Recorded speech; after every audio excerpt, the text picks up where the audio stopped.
राजीव सातव यांना श्रद्धांजली वाहण्यासाठी आज काँग्रेसकडून शोकसभेचं आयोजन करण्यात आलं। या शोकसभेत बोलताना काँग्रेस नेते राहुल गांधी नेमकं काय म्हणाले ते आपण पाहूयात। पहली बार मैं राजीव से और मैं खासतौर से राजीव के बच्चों को कह रहा हूं, पहली बार मैं आपके पापा से 10-15 साल पहले मिला। उस समय हमारा एक टैलेंट हंट हुआ और टैलेंट हंट में देश के अलग अलग कोने से यूथ कांग्रेस के हमारे डायनामिक जो लड़के थे, Priyanka can get charger, dynamic जो लड़के थे वो सब आए। और मुझे याद है, अभी भी मैं उस इमेज को देख सकता हूं। 7-8 लड़के बैठे थे, लड़के लड़कियां बैठी थी और उनमें राजीव भी बैठा था। पहली बार मैंने उसको उस दिन देखा और मैंने अकेले भी उसके बाद में उनसे मिला और मैंने 2-3 चीजें राजीव के बारे में उस समय देखी। उस समय वो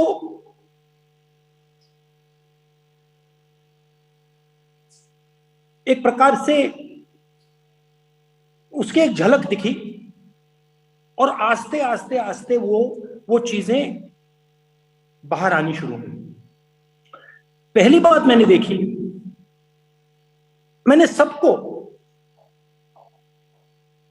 जब मैं अकेले मिला, मैंने कोशिश की कि मैं राजीव से और बाकी लोगों से, मैंने कोशिश की कि मैं राजीव से किसी की बुराई कराऊं, चेक करूं। तो मैंने राजीव से पूछा, देखिए मैं सीधी बात बताता हूं, नॉर्मली जब आप राजनेता के साथ अकेले बैठते हो, आप कहते हो कि भैया देखो सबसे अच्छा कौन है, एकदम वो आपको कहता है मैं हूं। तो मैंने राजीव को कमरे में मैं बैठा, मैंने 7-8 लोगों के बारे में मैंने पूछा, राजीव इनमें से सबसे अच्छा कौन है? राजीव ने किसी और का नाम लिया, अपना नाम नहीं लिया। मैंने कहा ठीक है, दूसरे नंबर पे कौन है? दूसरे लड़के का नाम लिया। मैंने कहा ठीक है, तीसरे नंबर पे कौन है? तीसरे नंबर का नाम लिया।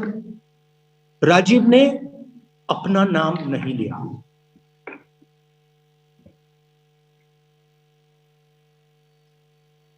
मैंने यूथ कांग्रेस में राजीव को काम करते हुए देखा, कभी भी मैंने राजीव को किसी की बुराई करते हुए नहीं सुना। और जब हमने वो मीटिंग की पुष्कराज और तितली, आपके पापा में एक चमक सी थी। 7-8 लोग थे, सब कैपेबल लोग थे, मगर आपके पापा में चमक थी। किस चीज की चमक? जो आमतौर से राजनेताओं में नहीं होती है। ह्यूमिलिटी की चमक और सच्चाई की चमक। और इसी चीज को मैंने डेवलप होते हुए देखा। यूथ कांग्रेस में कभी कभी राजीव जवान था तो कभी कभी कुछ इमेच्योरिटी से कर देता था, मगर आस्ते आस्ते आस्ते आस्ते वो जो इमेच्योरिटी थी वो धुल गई। और जब मैंने आपके पापा को, आपके पति को, आपके बेटे को पार्लियामेंट में देखा, तो एक नया राजीव पैदा हो गया। और मैंने सबको कहा, राजीव को पहले मैंने नहीं कहा, मगर मैंने बाकी सब लोगों को कहा कि ये जो है ना लड़का, आपका जो पापा है, ये अब कुछ ना कुछ करके दिखाएगा। एक दिन पार्लियामेंट हाउस में तितली, कड़ी धूप थी, हम सब खड़े थे। 15 मिनट, 20 मिनट, 30 मिनट नारे लगा रहे थे गांधी जी की स्टैचू के पास, और मैं देख रहा था। 40-45 मिनट आपके पापा ने 1 सेकंड रेस्ट नहीं ली, 1 सेकंड रेस्ट नहीं ली। उसके बाद हम पार्लियामेंट के अंदर गए। मैंने राजीव को पीछे से ऐसे हाथ रखा और कहा, तुमने 45 मिनट बिना रुके नारे लगाए। राजीव ने कहा, मेरा काम है, इन लोगों से लड़ना मेरा काम है। पार्लियामेंट हाउस में वेणुगोपाल जी ने कहा, हम 40-45 थे, और जब वेणुगोपाल जी कह रहे थे, मैं सोच रहा था प्रज्ञा जी आपके पति के बारे में, कि नहीं, हम 45 नहीं थे।